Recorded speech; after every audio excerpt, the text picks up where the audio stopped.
Kang Wu walked slowly through the dusty halls of Earth's historical archives. His footsteps echoed in the empty corridors lined with glass cases.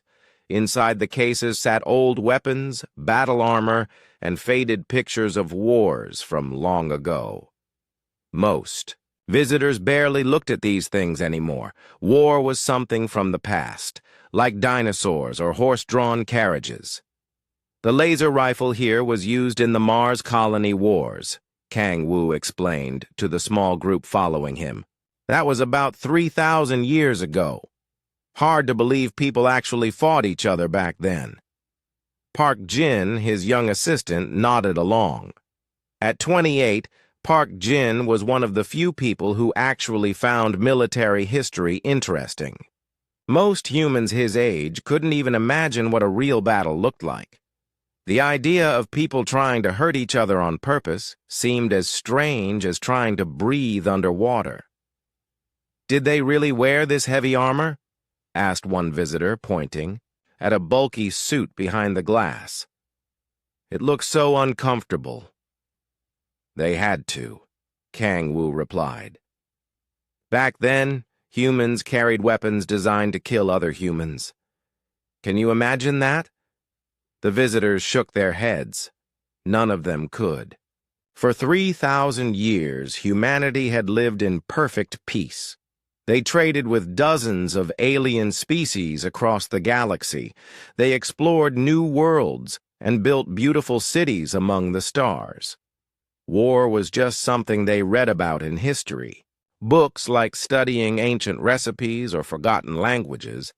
Captain Li Na appeared at the end of the hallway. She wore the crisp uniform of Earth's Defense Force, though it was more for ceremonies than actual defense. The Defense Force mostly helped with space traffic and rescued lost ships. They hadn't fought anyone in living memory. "Kang Wu," Li Na called out. "I need to speak with you." The visitors looked excited. Meeting a real Defense Force officer was probably the most thrilling thing that would happen to them all week. Li Na walked over with a slight smile. She was used to people treating her like a museum piece herself. "What can I do for you, Captain?" Kang Wu asked. "Long-range sensors picked up something unusual," Li Na said.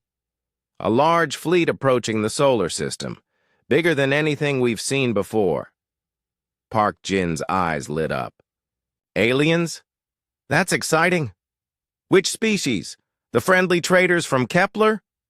Or maybe those artistic ones from the Vega system?" Li Na shook her head. "Unknown species. The ships don't match any designs in our database. Command wants you to prepare a welcome presentation about human culture. This was normal procedure. When new aliens visited, humans always prepared cultural exchanges. They would share art, music, and stories about their peaceful civilization. The aliens usually did the same. It was one of humanity's favorite activities. "How many ships?" Kang Wu asked. "About 10,000. The visitors gasped with delight. 10,000! That must be their entire civilization coming to visit us." Kang Wu felt less excited. In his years studying history, he had learned that large groups sometimes meant trouble. But he pushed the thought away. Humans had met 47 different alien species over the centuries. All of them had been peaceful. War was something that simply didn't happen anymore. "When will they arrive?" he asked. 2 days, Li Na replied. "Maybe less. They're moving faster than expected." Park Jin was already making plans. "We should prepare displays about human art and literature. Oh, and music. Aliens always love human music. Remember how excited the Centaurians got when they heard our symphonies?" The visitors began chattering excitedly about the approaching aliens. They made plans to take time off work to watch the first contact ceremonies. Some talked about preparing welcome gifts. The whole thing felt like getting ready for a wonderful party. After the visitors left, Kang Wu found himself alone. With the old displays, he stared at a picture showing soldiers from the Mars colony wars. They looked tired and sad, holding weapons that seemed too heavy for their hands. The picture was labeled, "Final Battle of New Shanghai 2054. Strange, he muttered to himself. Park Jin overheard. What's strange? Look at these soldiers.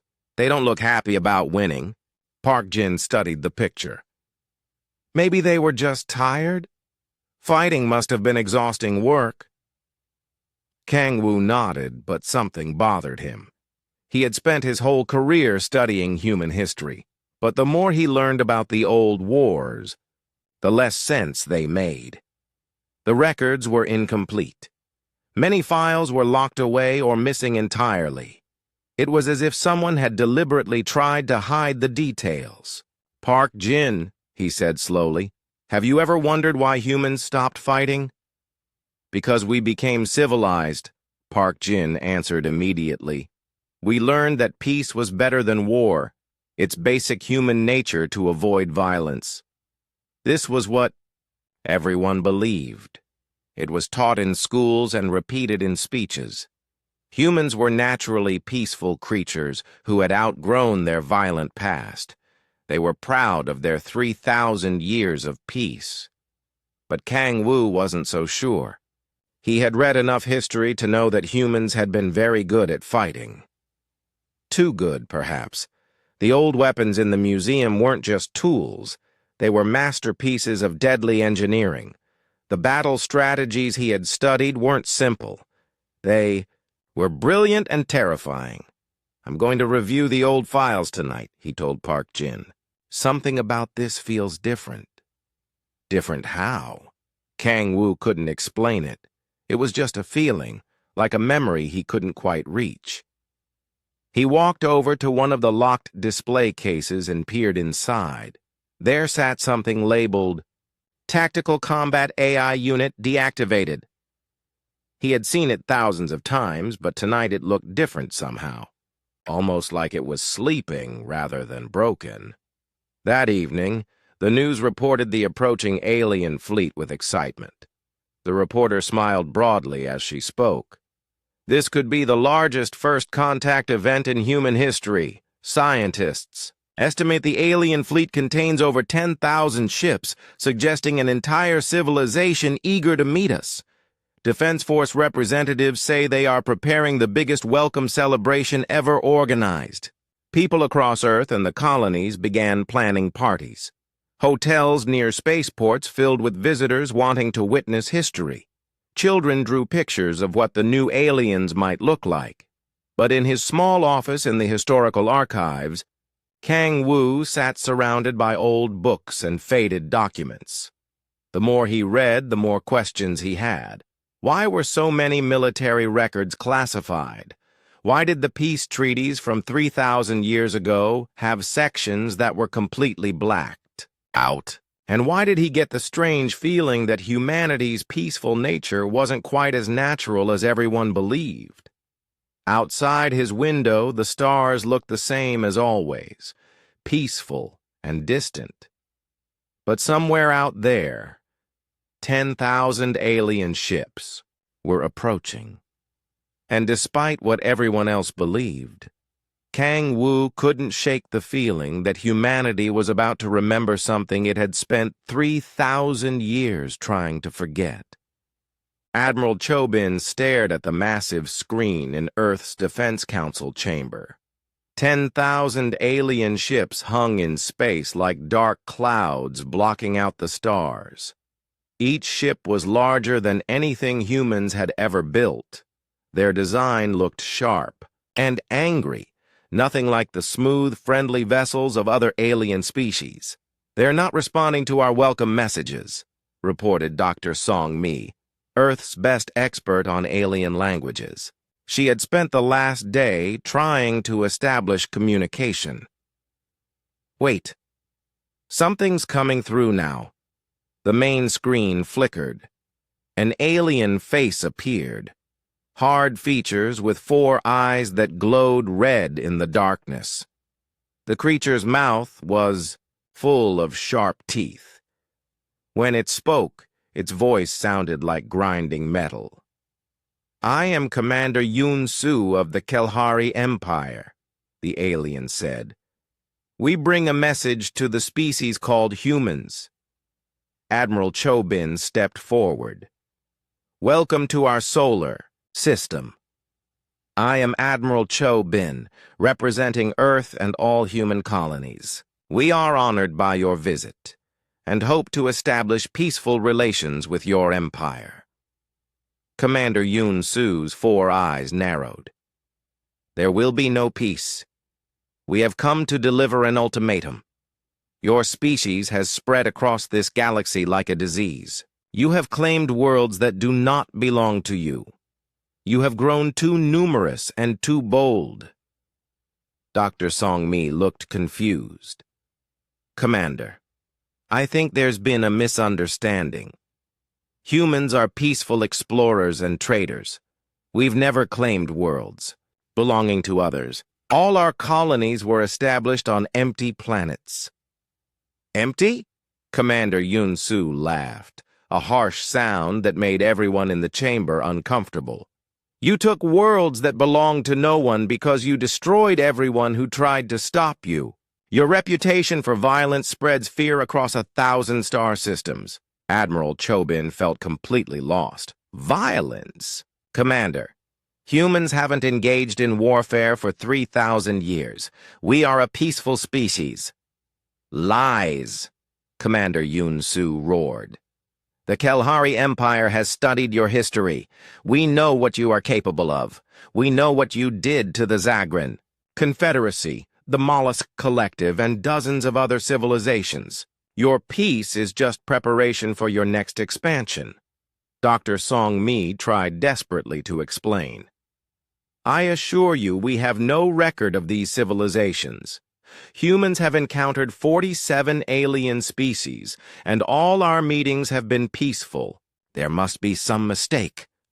"The mistake," Commander Yun-Su said slowly, "was allowing your species to grow unchecked for 3 millennia. The Kelhari Empire has decided to correct this error. You have 72 hours to surrender unconditionally. Submit to Kelhari rule, or face complete destruction." The screen went black. The chamber fell silent. Nobody knew what to say. The idea of someone wanting to destroy humanity was so foreign that most of the council members couldn't process it. It was like being told that gravity had stopped working, or that the sun had decided to become cold. "This has to be some kind of joke," said General Kim Do, the oldest person in the room. At 67, he was one of the few humans who had studied military history as an academic subject. Or maybe a cultural misunderstanding. Perhaps warfare means something different to their species. Admiral Chobin activated the emergency communication system. Within minutes, he was connected to leaders from every human colony across the galaxy. Their faces appeared on screens around the chamber, all looking equally confused. "Did everyone receive the alien transmission?" Chobin asked. They had. The reaction was the same everywhere: confusion, disbelief, and nervous laughter. On Luna Base, the administrator suggested that maybe the aliens were testing human courage. On Mars, the governor wondered if this was some kind of elaborate performance art. "We should contact the other alien species we know," suggested Dr. Song-Mi. "Maybe they can help us understand what the Kelhari Empire wants." But when they tried to reach their alien friends, something strange happened. The Centaurians, who usually answered calls immediately, sent only a brief message. "Cannot assist. Good luck."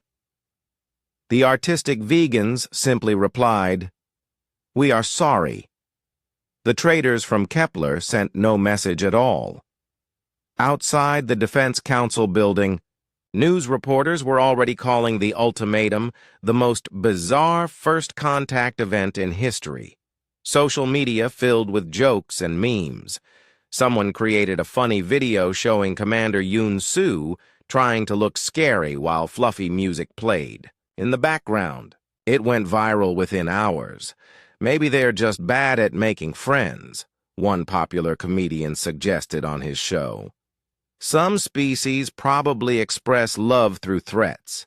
Remember, the mollusk people communicated entirely through insults, but they were actually very sweet. Park Jin found Kang Woo still in the archives, surrounded by even more old documents. "Did you see the alien broadcast?" Park Jin asked.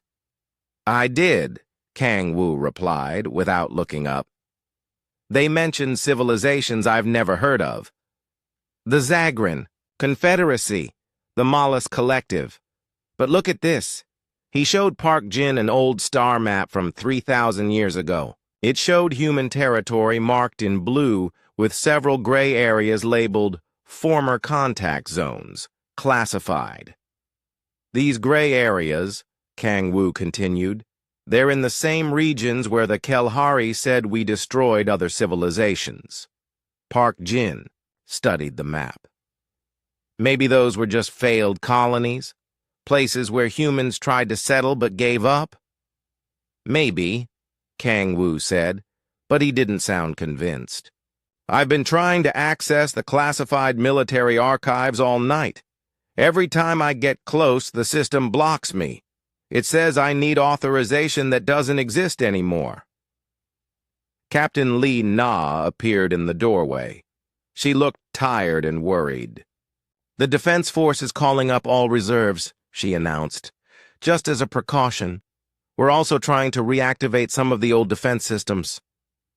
"What old defense systems?" Park Jin asked.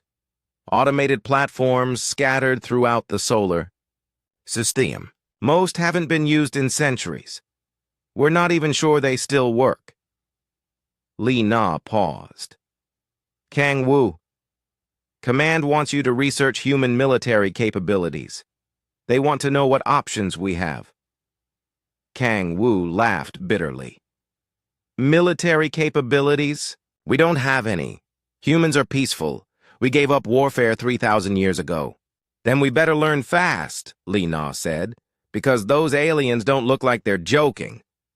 After Lee Na left, Kang Woo and Park Jin continued searching through the archives. They found references to something called the Final Accord, a treaty signed at the end of humanity's last war, but every copy of the treaty was heavily censored, with entire pages blacked out. "It's like someone deliberately hid our own history from us," Park Jin observed. "Or protected us from it," Kang Woo replied quietly. Outside, the news continued to treat the situation like entertainment. Comedy shows made jokes about the grumpy aliens who forgot to bring flowers. Children played games where they pretended to be scary Kelhari warriors, laughing as they made fierce faces. But in government buildings across Earth and the colonies, a different mood was taking hold. Leaders who had spent their entire careers managing peace and prosperity suddenly faced something they had no experience with: an enemy who wanted to destroy them. Admiral Cho Bin stood alone in his office, staring out at the stars. Somewhere up there, 10,000 alien warships waited for humanity's answer. In 68 hours, they would either surrender everything they had built or face a war that no living human understood. He thought about his children and grandchildren, growing up in a universe where the biggest worry had been which alien species to trade with next. Now they might not live to see next week. For the first time in 3,000 years, humanity faced extinction, and they had absolutely no idea what to do about it. General Kim Do had not worn his military uniform in 20 years. The old fabric felt strange against his skin as he walked into the emergency command center. Around him, younger officers rushed back and forth, their faces showing the same confusion, he felt. None of them had ever planned for war because war simply didn't happen anymore. "General," Admiral Cho Bin greeted him. "Thank you for coming out of retirement. We need someone who understands military thinking." Kim Do almost laughed. "Admiral, I studied military history in books. I've never actually fought anyone. The closest I came to combat was a training exercise 30 years ago, and that was just pretend." The command center buzzed with activity, but it was the activity of people who had no idea what they were doing. Officers tried to contact mothballed defense stations. Engineers attempted to restart weapon systems that had been turned off for centuries. Everyone looked lost. 48 hours left," announced Captain Li Na as she entered the room. "Long-range sensors show the alien fleet is holding position. They're not advancing, but they're not leaving either." Dr. Song Mi looked up from her communication station. "I've been trying to reach other alien species for help, but they're all avoiding us now. The Centaurians actually told me to face our destiny with honor. What does that even mean?" Han Sol, a young tech specialist, rushed over with a tablet full of data. "General, I've been trying to understand our defense systems. The good news is that most of them still exist. The bad news is that nobody knows how to use them." "Show me," Kim Do said. Han Sol pulled up a map of the solar system. Dozens of red dots appeared around Earth, Mars, and the outer planets. These are automated defense platforms. They were built during the last war 3,000 years ago. Most are still functional, but they're all in sleep mode. Can we wake them up? That's the problem. The activation codes were lost long ago. The platforms won't respond to our current command protocols. It's like they're waiting for some kind of special authorization that doesn't exist anymore. Kang Wu burst into the command center, carrying an armload of old documents. Park Jin followed close behind, looking excited and terrified at the same time. "Admiral," Kang Wu called out, "I found something. Look at this." He spread an ancient schematic across the main table. It showed a massive space station orbiting Earth's moon. The design looked nothing like current human architecture. It was all sharp angles and heavy armor plating. "This is Fortress Luna," Kang Wu explained. According to these records, it was the command center for human military operations. But look at the date it was built. Admiral Cho Bin leaned over the schematic. 3,015 years ago. That's 15 years before the peace began. Exactly. And according to this, Fortress Luna was never decommissioned. It was just turned off. General Kim Do studied the schematic carefully. "This isn't a space station. This is a weapon. Look at these firing ports. This thing could destroy entire fleets." "There's more," Park Jin added. He activated a portable display and showed them a series of star charts. "We found references to something called the Human Defense Network. It wasn't just platforms around Earth. There were military bases on every human world connected by some kind of communication system." Han Sol shook his head. "Impossible. We've surveyed every human colony. There are no military bases. Maybe you weren't looking for the right thing," Kang Wu suggested. "What if they were hidden? Built underground or disguised as something else?" Dr. Song Mi looked up from her station. "I'm getting reports from the colonies. People are starting to panic. Some are demanding evacuation ships. Others are talking about surrendering to the aliens before the deadline." Admiral Cho Bin felt the weight of billions of lives pressing down on him. He was responsible for protecting humanity. But with what? They had cargo ships and exploration vessels. They had police forces trained to handle drunk tourists and lost children. They had absolutely nothing designed for war. "General," he said to Kim Do, "in your studies, what did you learn about human military strategy?" Kim Do thought carefully before answering. "Humans were efficient, maybe too efficient. The records suggest we didn't just win wars, we ended them completely. No survivors, no second chances. It was total victory or total defeat, nothing in between." "That can't be right," Captain Lee Na protested. "Humans aren't naturally violent. We're explorers and builders, not killers." "Are we?" Kang Wu asked quietly. "Because I've been reading the classified sections of the peace treaties. The parts that aren't blacked out mention something called voluntary psychological conditioning. What if being peaceful isn't our natural state? What if it's something we chose to become?" The room fell silent. The idea was too strange to accept.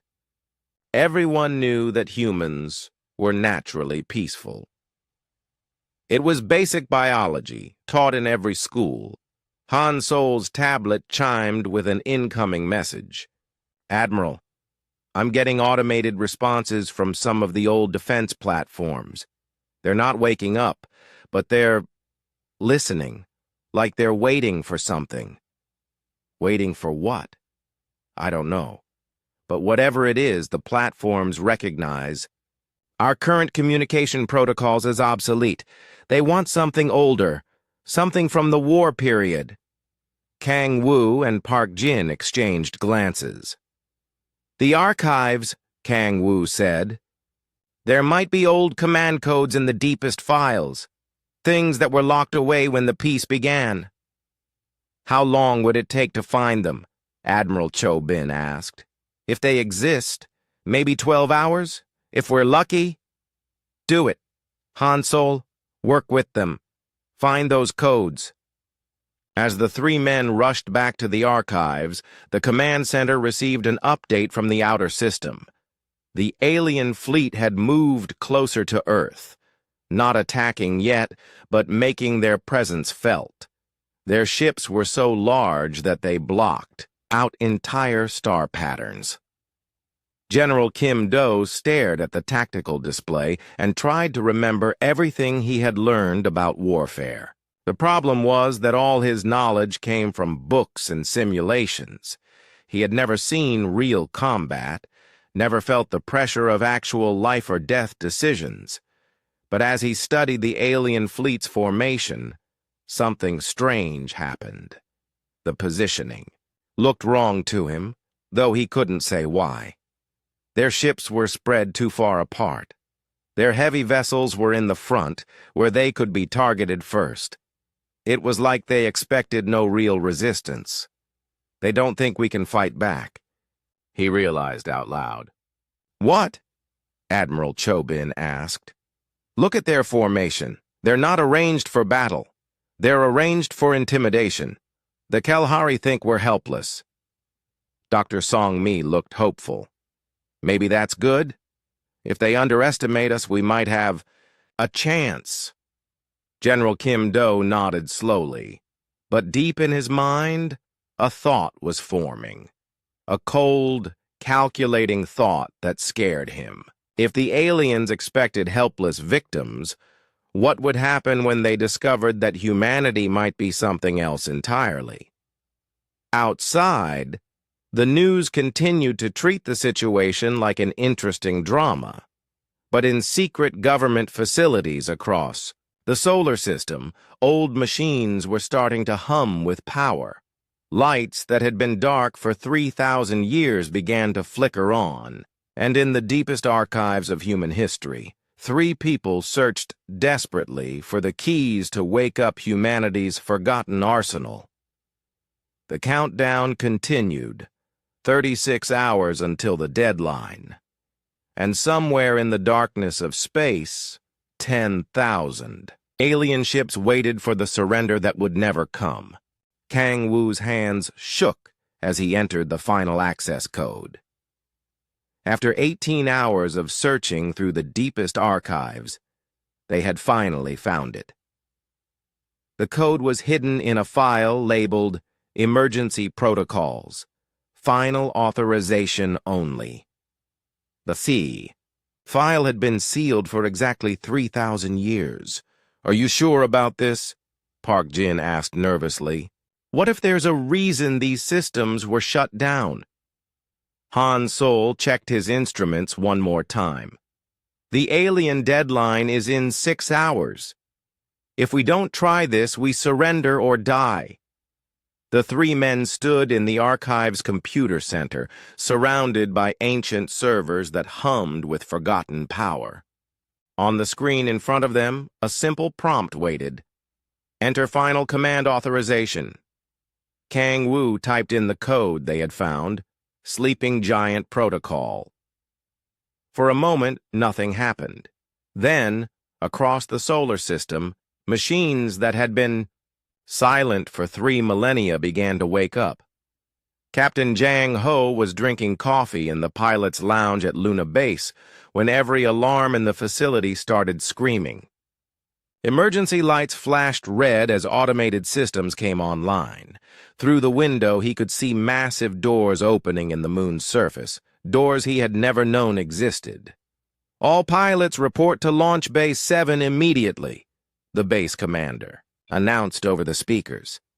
Launch Base 7? That's impossible. There is no Launch Base 7. But when Jang Ho and the other pilots arrived at the coordinates, they found themselves staring at a hangar the size of a city. Inside sat hundreds of fighter craft, unlike anything they had ever seen. The ships looked deadly, all sharp angles, and weapon ports. They were beautiful and terrifying at the same time. Where did these come from? Asked another pilot. They've been here all along, replied Engineer Beck Yule, who was running diagnostics on the nearest fighter. Hidden beneath the surface, the construction records show they were built during the last war and then sealed away. Jang Ho approached one of the fighters. As he got close, the ship's systems activated automatically. The cockpit opened with a soft hiss and lights appeared on the control panels. It was as if the ship recognized him. The AI is active, Beck Yule called out in amazement. These ships have been maintaining themselves for 3,000 years. They're in perfect condition. Back on Earth, similar scenes were playing out across the planet. Hidden factories buried deep underground roared to life. Automated assembly lines began producing weapons and ammunition at incredible speed. Defense turrets rose from concealed positions in major cities. Admiral Cho Bin watched the reports flood in with a mixture of amazement and growing fear. How is this possible? How did we hide all this from ourselves? General Kim Do studied the tactical displays as more systems came online. We didn't hide it from ourselves. We hid it from our children. The generation that ended the last war made sure their descendants would never know what humanity was capable of. Dr. Song Mi looked up from her communication station. I'm getting reports from every human colony. The same thing is happening everywhere. Hidden military installations are activating. Ships, weapons, defensive systems. It's like we had a secret army sleeping under our civilization. Not sleeping, corrected Han Sol, who was monitoring the system activations. Waiting. These systems weren't just turned off, they were programmed. To wait for the right moment to wake up. Jang Ho climbed into the fighter's cockpit and was surprised by how natural it felt. The controls seemed to respond to his thoughts. The ship's AI spoke to him in a calm, familiar voice. Welcome, Pilot Jang Ho. Combat systems are online. Enemy targets identified. Awaiting your orders. How do you know my name? He asked. I have been waiting for you, the AI replied. Your psychological profile matches the parameters set by the original designers. You are genetically and mentally suited for this aircraft. Jang Ho felt a chill run down his spine. How long have you been waiting? 3,047 years, 6 months, and 14 days. Engineer Bake Yule had similar conversations with other ship AIs. Each one knew exactly which pilot it was designed for. The fighters weren't just weapons. They were partners, created specifically for the humans who would fly them. "This is impossible," Beck Yule muttered as she studied the technology. "These ships are more advanced than anything we have today. The weapons systems alone are beyond our current understanding." "Maybe our current understanding is the problem," suggested another engineer. "Maybe we forgot more than we remembered." On Earth, Kang Wu made a discovery that chilled him to the bone. In the deepest archives, he found a document titled Post-War Psychological Conditioning Protocol. The file described a massive program designed to make humans naturally peaceful. "Park Jin," he called out, "look at this. After the last war, the survivors didn't just choose peace. They rewired their own minds to want it. They made aggression physically uncomfortable for future generations." Park Jin read over his shoulder. "It says here that the conditioning was designed to break down under extreme threat, like an emergency override." That's why people are starting to panic, Kang Wu realized. The conditioning is failing. Humans are remembering what they used to be. Admiral Cho Bin received a call from Captain Jang Ho on Luna Base. "Admiral, these fighters are incredible. But there's something else. The AI systems are sharing tactical information with each other. They're planning coordinated attacks against the alien fleet." Planning? Without human input? The AIs say they're following combat protocols established during the last war. They've been analyzing the alien fleet formation for hours. Admiral, they don't just want to defend Earth. They want to destroy the entire Kelhari force. Admiral Cho Bin felt something, cold, settle in his stomach. "How long until the fighters are ready?" "They're ready now. They've been ready for 3,000 years. Across the solar system, the awakening continued. On Mars, massive railguns emerged from the planet's crust. On the asteroid mining stations, construction equipment transformed into mobile weapons, platforms. Every human settlement revealed hidden defenses that had been waiting for this moment. But the most shocking discovery came from General Kim Do. While reviewing the tactical displays, he noticed something that made no sense. The human defense network wasn't just extensive, it was perfect. Every possible attack route was covered. Every weakness was protected. It was as if the system had been designed by people who understood warfare better than anyone in the galaxy.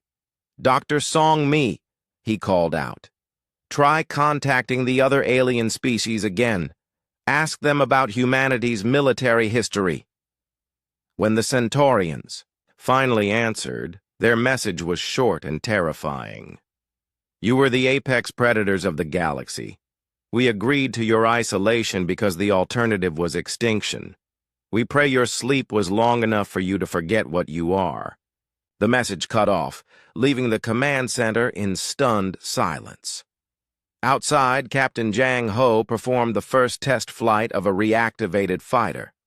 The ship moved like it was reading his mind, turning and accelerating with impossible precision. The weapons systems tracked multiple targets simultaneously, while the AI provided tactical suggestions in real time. "This isn't just a fighter," he reported to base control. "It's like flying with a tactical genius. The AI knows things about combat that I don't think any human has ever learned. That's because it learned from the best humans who ever lived," came the reply from Engineer Baek Yule. "The ones who were so good at war that they scared themselves into peace." As the deadline approached, humanity faced a terrible choice. They could surrender to the aliens and preserve their peaceful nature. Or they could wake up completely and become something the galaxy had not seen for 3,000 years.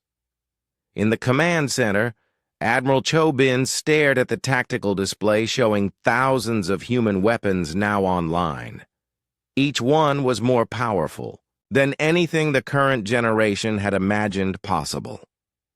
"General," he asked Kim Do quietly, "if we use these weapons, what happens to us afterward?" Kim Do looked at the reports of psychological conditioning breaking down across the colonies. Humans were changing, becoming something harder and colder.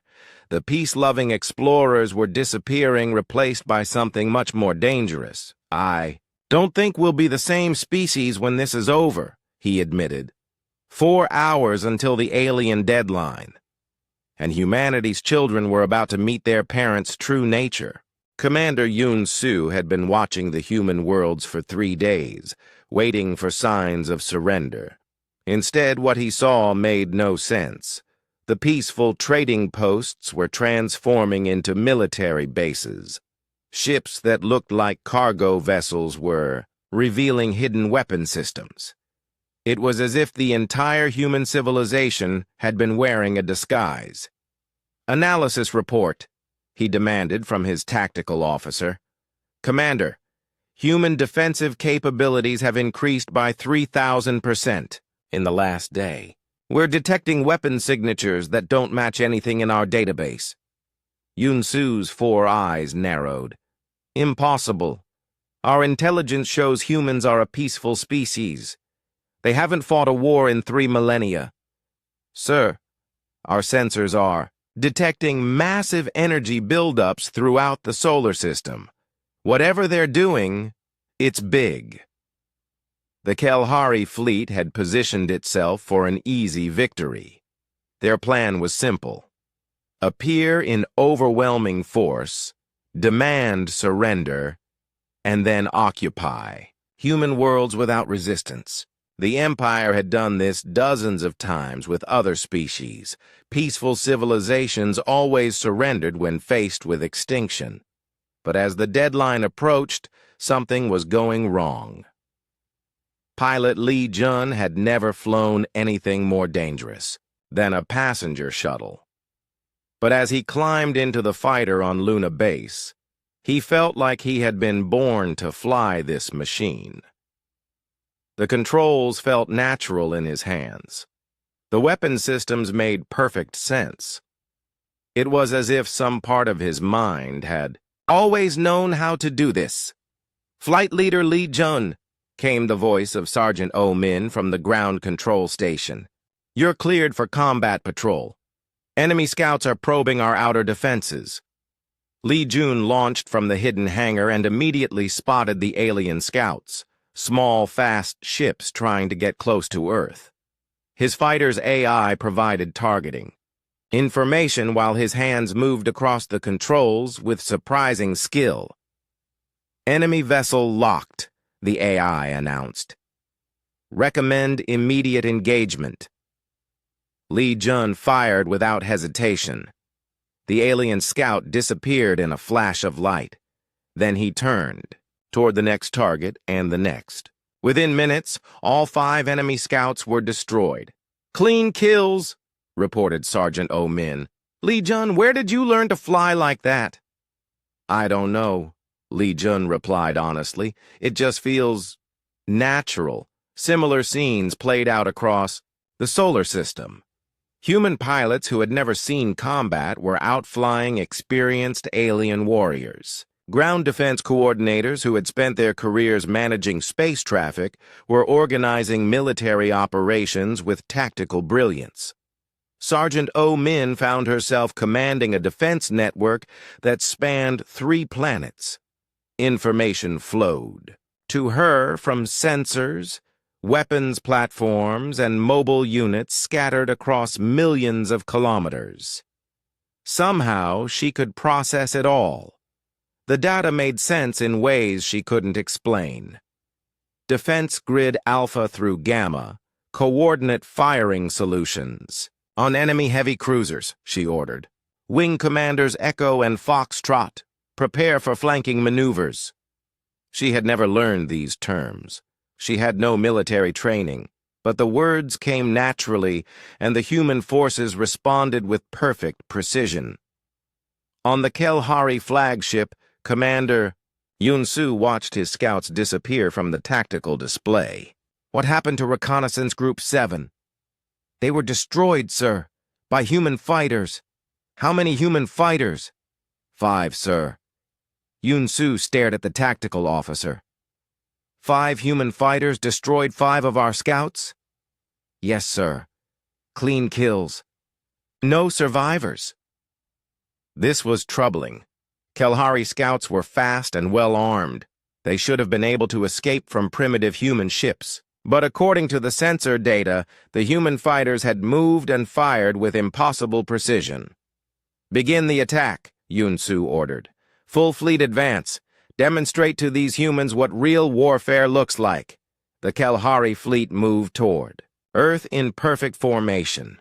10,000 ships arranged in a pattern that had conquered 50 star systems, their weapons charged, ready to destroy any resistance. But as they approached the inner solar system, things began to go wrong. The first problem was the asteroid belt. What looked like normal space rocks suddenly revealed themselves as disguised weapons platforms. Massive railguns opened fire from positions that shouldn't have existed. Kelhari ships exploded before they even realized they were under attack. "Evasive maneuvers," Yunsu shouted. "How did they hide weapons in the asteroids?" "Sir, these installations are old. Very old. They've been here for thousands of years." The second problem was the human fighters. They didn't attack in the random, panicked way that civilians should. Instead, they moved in coordinated groups, striking at weak points in the Kelhari formation with surgical precision. Captain Jang Ho led a squadron of 12 fighters against a Kelhari battle group of 300 ships. It should have been suicide. Instead, it became a masterclass in tactical warfare. "Dragon Squadron, attack pattern Omega," Jang Ho ordered, using terms that came from somewhere deep in his memory. "Target their command ship first, then work outward." The fighters moved like they were sharing the same mind. They avoided enemy fire with impossible grace while their weapons found every weak point in the alien ship's armor. Within 20 minutes, the entire Kelhari battle group was destroyed. "How?" whispered one of Jang Ho's pilots. "How did we do that?" "I don't know," Jang Ho replied. "But it feels right." On Earth, General Kim Do watched the battle unfold with growing amazement and horror. The human forces weren't just defending themselves. They were systematically destroying a fleet that outnumbered them 100 to 1. "Admiral," he called to Cho Bin, "our forces are winning, but they're not fighting like humans should be able to fight." Admiral Cho Bin studied the tactical displays. Human ships were appearing and disappearing like ghosts. Their weapons hit targets at impossible ranges. Their tactics showed a level of sophistication that shouldn't exist. "It's like they're following some kind of template," he observed. "A perfect plan for destroying exactly this type of enemy fleet." Dr. Song Mi looked up from her communications station with a pale face. "Admiral, I've been monitoring communications from other alien species. They're not surprised by this. They're terrified, but not surprised." "What do you mean?" "The Centaurians just sent a message to their home world. It said, 'The humans are awake. Prepare for the return of the apex predators.'" Commander Yun Su watched his mighty fleet crumble with growing panic. Human forces struck from every direction, using tactics that were too advanced, too perfect. His ships exploded faster than he could count them. "Sir," his tactical officer reported, "we've lost 40% of the fleet. Recommend immediate retreat." "Retreat? From primitive humans?" "Sir, these aren't primitive humans.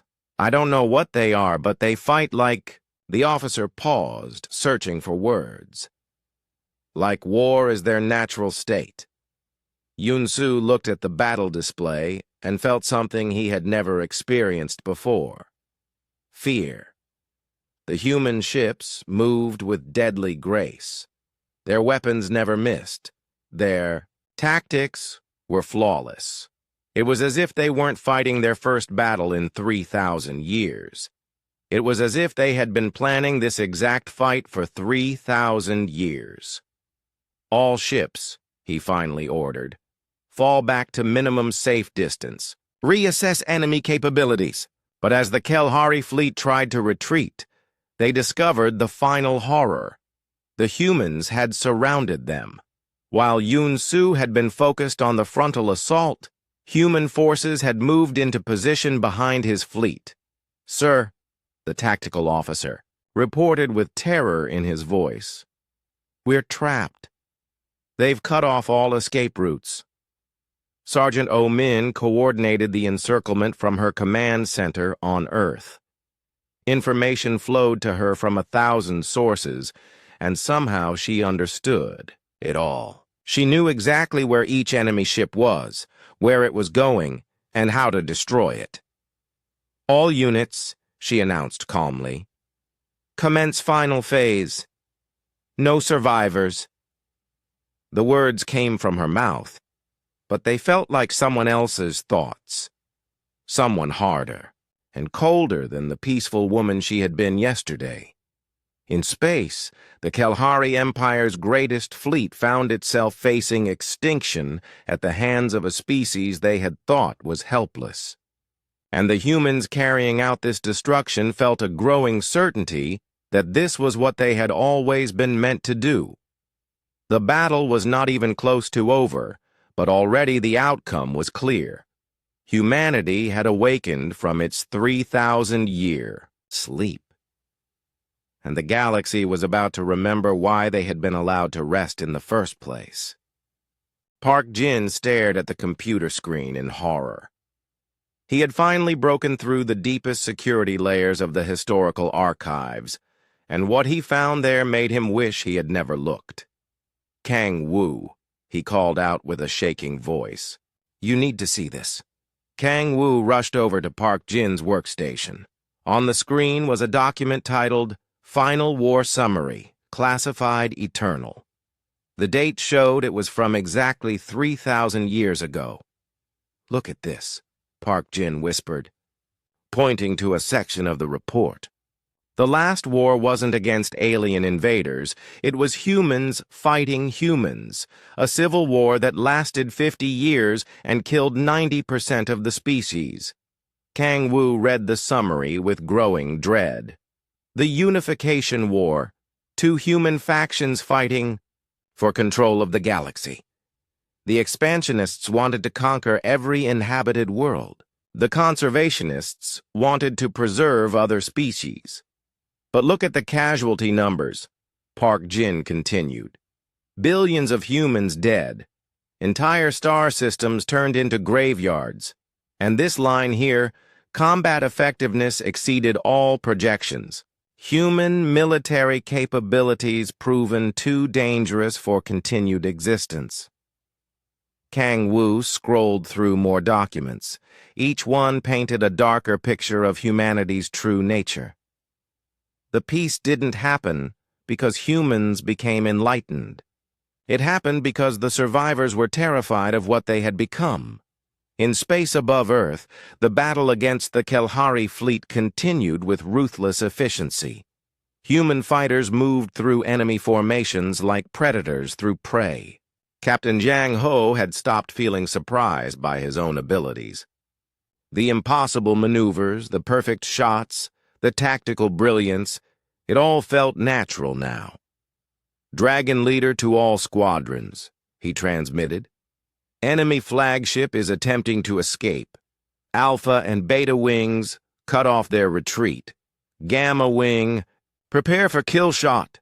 The human fighters responded with mechanical precision. They had surrounded the massive Kelhari command ship and were systematically destroying its escorts. Jiang Ho's AI provided constant tactical updates, but he barely needed them. Some part of his mind already knew what the enemy would do before. They did it. Target locked on enemy command bridge, his AI announced. One shot will kill their entire command structure. Jang Ho hesitated for just a moment. The Kelhari flagship was trying to surrender, broadcasting pleas for mercy on all channels. 3 days ago, he would have felt compassion for the aliens inside. Now he felt nothing but cold calculation. Fire, he ordered. The Kelhari flagship exploded in a brilliant flash. 10,000 alien lives ended in an instant, and Jang Ho felt only satisfaction at a job well done. Back in the archives, Kang Wu had found more pieces of the puzzle. Park Jin, look at this psychological profile from the war period. It's describing the average human soldier. Park Jin read the document aloud. Subject shows exceptional tactical intelligence, intuitive understanding of warfare, and complete emotional detachment during combat. Appears to derive satisfaction from successful elimination of enemies. Demonstrates capacity for strategic thinking on galactic scale. This isn't describing a few elite soldiers, Kang Wu realized. This is describing all humans. We weren't just good at war. We were designed for it. The documents revealed the terrible truth. Humans had evolved as the ultimate predators. Their intelligence, their creativity, their ability to work together, all of it had developed to make them perfect killers. For millions of years, they had been the apex species on Earth because nothing could match their capacity for violence. When they reached the stars, they brought that same predatory nature with them. Other alien species stood no chance. Humans didn't just win wars. They exterminated entire civilizations with cold efficiency. The Zagran Confederacy, the Mollusk Collective, Park Jin read from another document. All extinct, wiped out by human forces during the expansion period. And here's the worst part. They weren't even enemies. They were just in the way. Admiral Cho Bin received updates from the battle with mixed feelings. The human forces were winning decisively. But at what cost? He watched Captain Li Na coordinate ground defenses and barely recognized the woman he had known for years. Her eyes had become cold and calculating. Her orders were precise and without mercy. "Admiral," she reported without emotion, "enemy ground forces have been eliminated. No survivors. Shall I begin orbital bombardment of their support ships?" "Li Na," he said carefully. "These aliens are trying to surrender. Maybe we should—" "Surrender is a luxury we cannot afford," she interrupted. "The enemy chose war. We will give them war." This wasn't the Li Na he knew. The compassionate officer who had spent her career rescuing lost ships had been replaced by something harder and more dangerous. Dr. Song Mi approached with a communication tablet. "Admiral, we're receiving messages from across the galaxy. Other alien species are begging us to accept the Kelhari surrender. They're offering to mediate peace talks." "Why?" Admiral Cho Bin asked. "Because they're afraid of us," Dr. Song Mi replied quietly. "They remember what happened the last time humans went to war. On Luna Base, engineer Bayek Yul made a discovery that chilled her to the bone. While examining the fighter craft systems, she found construction records showing when they were built. These ships weren't made 3,000 years ago, she told her assistant. They were made last week. That's impossible. The hidden factories have been sealed since the peace began. The factories have been running this entire time, Baek Yul realized, building ships, weapons, ammunition. For 3,000 years, humanity has been unconsciously preparing for war while consciously pursuing peace. She accessed more construction records and found the scope of the preparation staggering.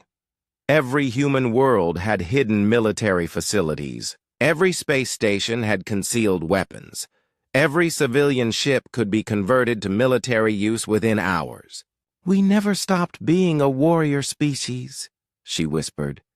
"We just convinced ourselves we had."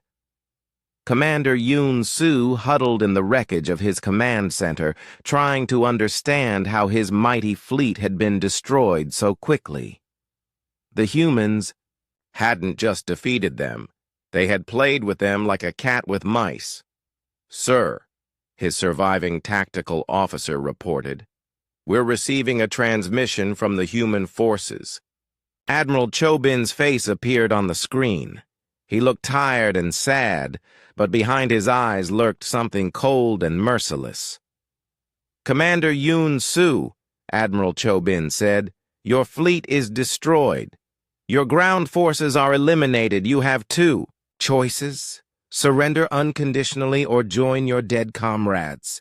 "Admiral," Yoon Soo pleaded, "surely we can reach some accommodation. The Kalahari Empire is willing to negotiate." "There will be no negotiation," Admiral Chobin replied. "You declared war on humanity. You demanded our extinction. Now you face the consequences." The transmission cut off, leaving Yoon Soo staring at a blank screen.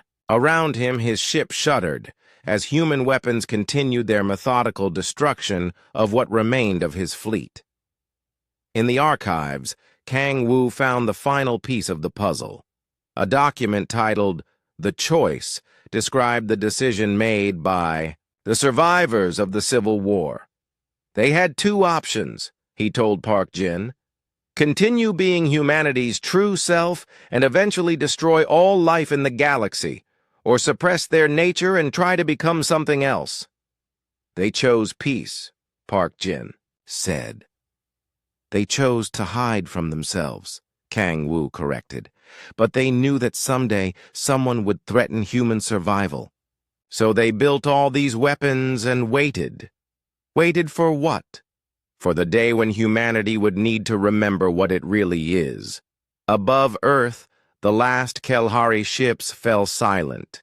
The mighty invasion fleet that had threatened human extinction was now just debris floating in space. And throughout the solar system, human forces began the grim task of hunting down every survivor. Because that's what predators do. They don't just defeat their enemies, they eliminate them completely. Commander Yoon Soo watched his final escape pod explode on his tactical screen. Every ship in his fleet was now destroyed or disabled. 10,000 vessels that had conquered dozens of star systems were reduced to floating scrap metal. And the humans were still hunting. "Sir," his communications officer whispered, "the humans are broadcasting on all frequencies. They're demanding that any survivors identify themselves for processing." Yoon Soo knew what processing meant. He had done it himself to other species.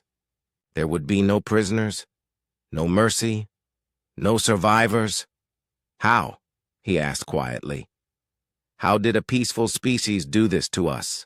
His tactical officer, one of only 12 Kalahari still alive on the command ship, looked at the sensor readings with terror. "Sir, I've been analyzing their combat patterns. These aren't random attacks. Every move they made was calculated. They knew exactly how we would respond to each situation." Explain. "It's like they had studied our entire military doctrine for thousands of years. Every tactic we used, every formation we deployed, they had a perfect counter ready.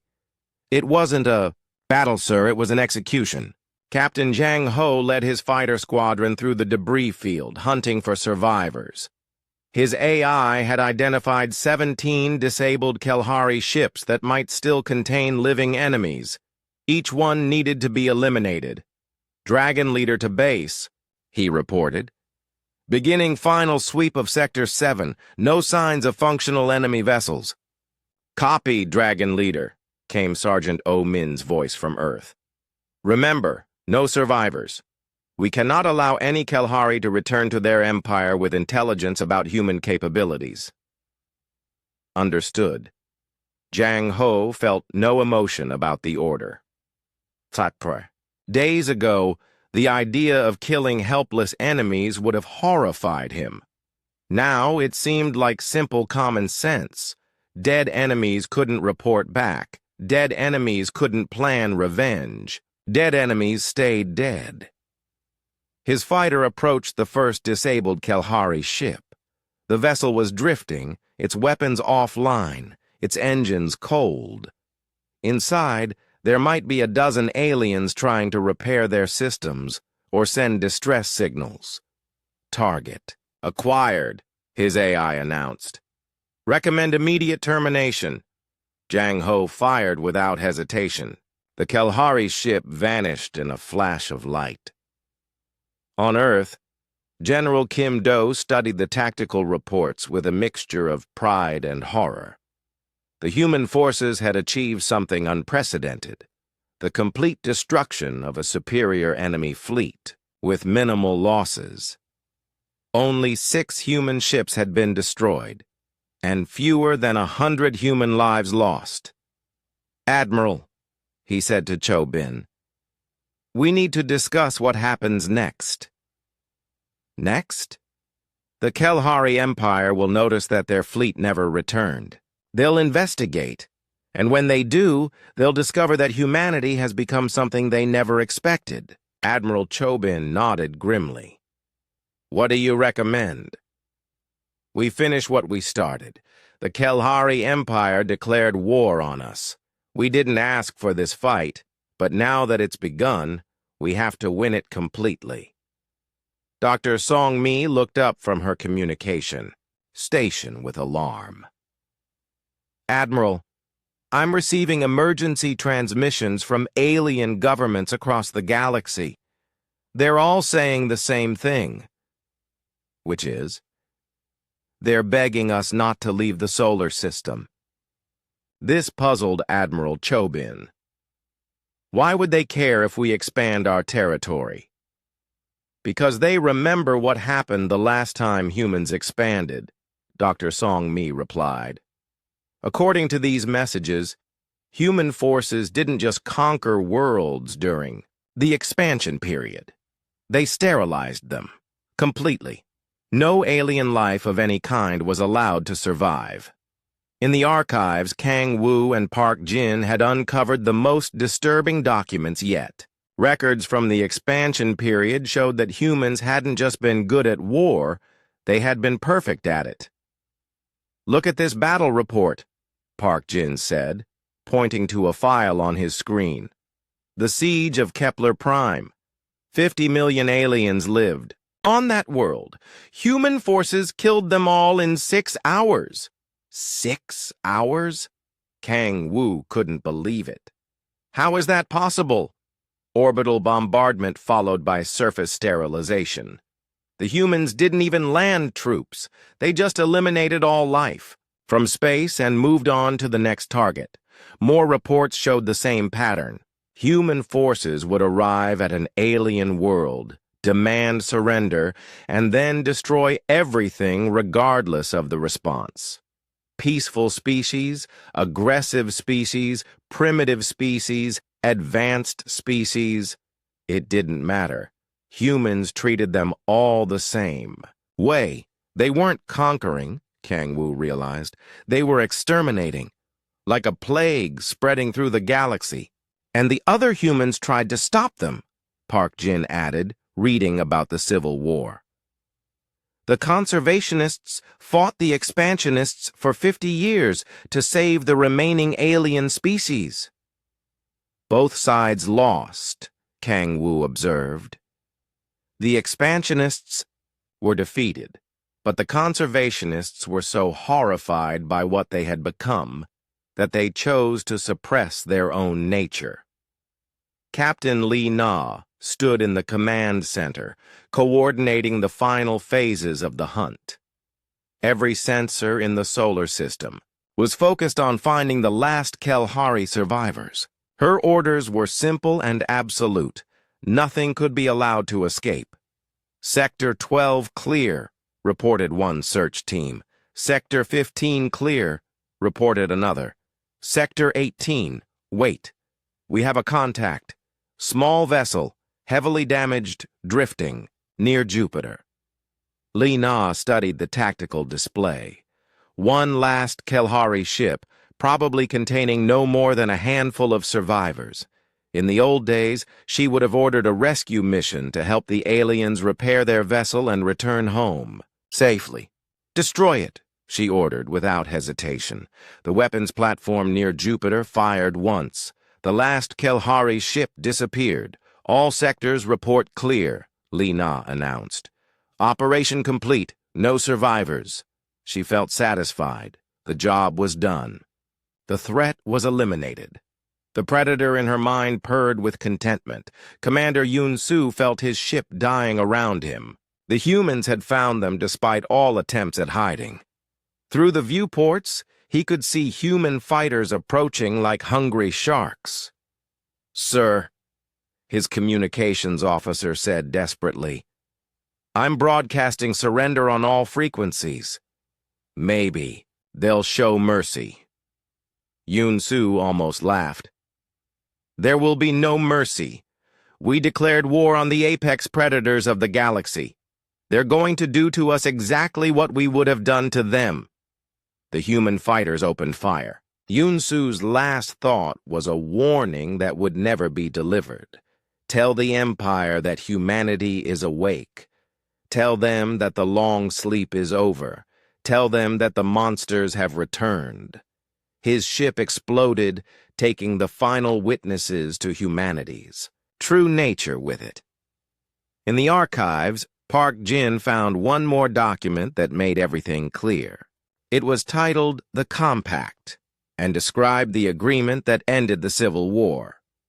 The surviving humans made a deal, he told Kang Wu. They would suppress their warrior nature and become peaceful explorers. In exchange, the other alien species would leave them alone and allow them to colonize empty worlds. A quarantine, Kang Wu understood. The aliens were protecting themselves by keeping humans isolated. And now the quarantine is broken, Park Jin said quietly. The Kelhari Empire forced humanity to remember what it really is. And every other species in the galaxy knows it. As if to confirm their fears, Dr. Song Mi's voice echoed through the archives over the communication system. "All personnel, we're receiving surrender offers from 47 different alien governments. They're all offering tribute, territory, and complete submission to human authority." "Why?" came Admiral Chobin's voice. "Because they're afraid we'll do to them what we just did to the Kelhari Empire," Dr. Song Mi replied. "They remember the expansion period. They know what humans are capable of when we decide to wage war. Throughout the solar system, human forces began powering down their weapons and returning to base. The battle was over. The Kelhari threat was eliminated. But something fundamental had changed in the human species. The peaceful explorers were gone. In their place stood something older and more dangerous. The galaxy's apex predators had awakened from their 3,000-year sleep, and they were hungry. 6 months had passed since the destruction of the Kelhari fleet. The debris had been cleared away, the hidden weapons had been returned to storage, and life throughout the human colonies had returned to something resembling normal. But everything was different now. Kang Wu stood in the same museum where everything had begun, but the displays were no longer gathering dust. A steady stream of visitors moved through the halls, not humans, but aliens. Representatives from dozens of species came to study humanity's military history with the desperate attention of students cramming for a final exam. The pulse rifle here was capable of penetrating 3 meters of reinforced armor, Kang Wu explained to a group of nervous Centaurian diplomats. The soldiers who carried these weapons could maintain accurate fire while running at full speed across broken terrain. The aliens took careful notes. their expressions showing a mixture of fascination and terror. They were trying to understand exactly what humanity was capable of, hoping that knowledge might help them avoid sharing the Kelhari's fate. "Did humans really fight wars for recreation?" asked one Centaurian diplomat. "Some did," Kang Wu replied honestly. "We found records of gladiatorial combat, war games, and competitive military exercises. Violence was entertainment for us." Park Jin approached from across the hall. In the month since the battle, he had changed like everyone else. His peaceful demeanor had been replaced by something sharper and more alert. He moved with the unconscious grace of a predator, even though he had never held a weapon. "The morning tour group is arriving," Park Jin announced. "Vegans from the artist colony. They want to understand human strategic thinking." Kang Wu nodded. "Schedule them for the tactical display room. Make sure they see the recordings from the Battle of Kepler Prime." As Park Jin left to escort the new visitors, Kang Wu reflected on how much the museum had changed. What had once been a quiet memorial to humanity's violent past was now a pilgrimage site for alien species seeking to understand their new reality. Because the reality was simple. Humanity was awake again. Admiral Cho Bin sat in his office reviewing reports from across human space. The psychological conditioning that had kept humans peaceful for 3 millennia was completely broken now. Oh, people weren't running around starting fights, but the fundamental change in their nature was obvious. Birth rates had dropped sharply as humans unconsciously prepared for conflict. Military recruitment had increased by 400% despite no official call for enlistment. And most tellingly, human children were displaying tactical intelligence that had been absent for generations. "Admiral," Captain Li Na entered his office. She wore a new uniform now, not the ceremonial dress of the old Defense Force, but the practical combat gear of the reformed human military. Her promotion to general had been inevitable once her natural strategic abilities became apparent. "What's the status of the fleet expansion?" Admiral Cho Bin asked. "Ahead of schedule. The shipyards are producing vessels at 3 times the projected rate. The workers seem to understand ship construction instinctively, even systems they've never studied." This was happening throughout human space. People were remembering skills they had never learned. Engineers designed weapons with deadly efficiency. Pilots flew combat maneuvers they had never practiced. Strategists developed battle plans of stunning complexity. "Any word from the Kelhari Empire?" Admiral Cho Bin asked. General Li Na smiled, and there was no warmth in the expression. "They've gone completely silent. Long-range scouts report massive fleet movements in their territory, but they're pulling back from all border systems. They're afraid to get too close to human space." "Good. And the other alien governments?" "Still sending tribute. The Centaurians increased their technology transfers last week. The Vegans are offering exclusive art collections.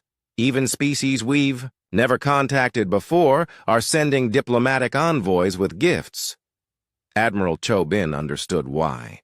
News of the Kelhari fleet's destruction had spread throughout the galaxy at light speed. Everyone knew that humanity had awakened from its long sleep. Everyone remembered what that meant. Captain Jang Ho walked through the pilot ready room on Luna Base, reviewing the roster for the day's training exercises. Around him, other pilots prepared for missions that would have been unthinkable 6 months ago. Combat drills, tactical simulations, and weapons practice were now routine activities. "Captain," Pilot Li Jun approached with a flight plan. "The new recruits are ready for advanced combat training. Should we use the Kelhari battle recordings?" "Use the historical ones," Jang Ho replied. "The recordings from the expansion period. I want them to understand what human forces are truly capable of. Li Jun nodded and headed toward the simulator bays. Like all the pilots, he had changed in the months since the battle. The friendly civilian who had occasionally flown cargo ships was gone, replaced by a professional warrior who lived for aerial combat. Jang Ho looked out through the observation windows at the construction yards beyond Luna Base. New ships took shape daily. Not exploration vessels or cargo haulers, but pure instruments of war.